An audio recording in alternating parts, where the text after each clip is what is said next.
한방의 여러 가지 영약 중에서 가장 대표적인 보약이 공진단이라고 할 수 있습니다. 불로장생이라든가 아니면 무병장수에 대한 그런 염원을 표현한 약이라고 할 수가 있습니다.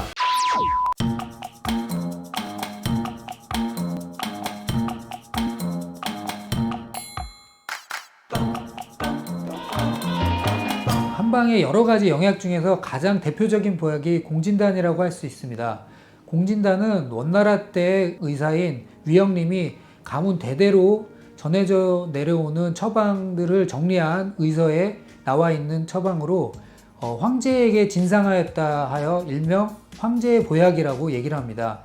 공진단의 그 뜻을 살펴보면요, 공은 팔을 벌린다라는 의미가 있고요, 진은 별이라든가 하루, 날을 의미합니다. 그래서 공진단의 의미는 세월을 껴안는다는 의미가 있거든요. 이것은 불로장생이라든가 아니면 무병장수에 대한 그런 염원을 표현한 약이라고 할 수가 있습니다. 동의보감에서도 공진단에 대해서 설명을 하고 있는데요, 선천적으로 체질이 허약하게 태어난 사람도 공진단을 복용을 하면 하늘이 내린 원천적인 기운을 굳건히 해서 화를 내리고 술을 올려 백병을 막을 수가 있다고 했습니다.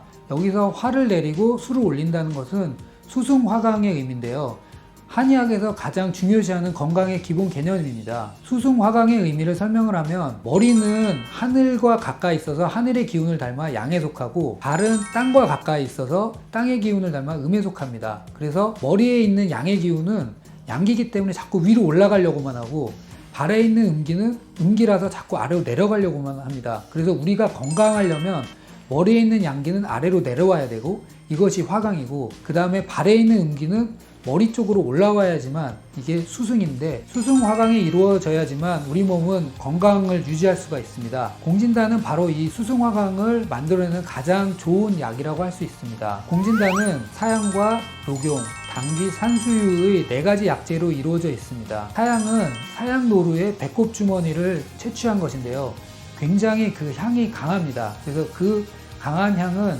우리 몸에 있는 막힌 구멍을 다 뚫어주는 효과가 있다고 얘기를 하기 때문에 염증을 풀어주는 효과도 있고, 자양 강장에도 좋고 강심하는 효과가 있습니다. 또 녹용은 보혈과 보양에 좋다고 하는데, 뿔이라는 것은 양기가 가장 충천한 머리에서 거기서도 더 위로 올라와 있는 부위로서 굉장히 양기가 많은 부위가 뿔이라고 할 수 있습니다. 그런데 사슴의 뿔인 녹용은 거기에 안에 혈액이 흐릅니다. 우리 보통 녹용 하면은 그 자르면 피 흐르고 이런 거 아시죠?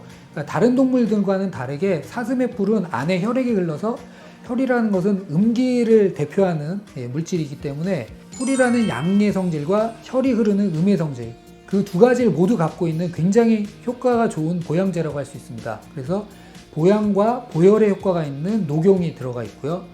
그리고 당귀는 대표적인 혈을 보호해주는 약재입니다. 그래서 혈액순환을 좋게 해주는 효과가 있습니다. 산수유는 우리 몸에 있는 기운을 수렴시켜주는 효과가 좋아서 신장의 기운을 수렴시켜주고, 그러면서 허리나 무릎을 따뜻하게 해주는 효과가 있습니다. 여러 가지로 이렇게 보호해주는 성질이 강한 4가지 약재가 모여서 공진단의 효과를 내게 되어 있습니다. 공진단은 복용하기도 편할 뿐더러 부작용이 적은 편이어서 두루 사용하기가 좋은 약이라서 굉장히 널리 쓰일 수가 있습니다. 그렇지만 공진단을 잘못 복용하면 가슴이 답답하다고 말씀하시는 분들이 있기 때문에 그냥 마음대로 복용하시는 것은 좋지 않고요, 꼭 한의원에 내원하셔서 몸에 맞는지 체질 진단을 하시고 그 여부에 따라서 공진단을 복용하는 게 좋습니다. 공진단의 효능은 만성피로 증후군이 있는 분들한테 좋고, 아니면 큰 병을 앓거나 했을 때 기력을 회복할 때도 좋습니다.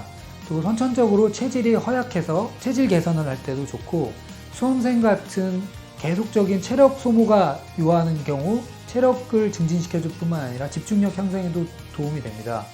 또 특별히 병이 없을 때도 건강 예방용으로도 공진단을 드실 수가 있습니다. 피부 미용에도 효과가 좋은 것으로 알려져 있습니다.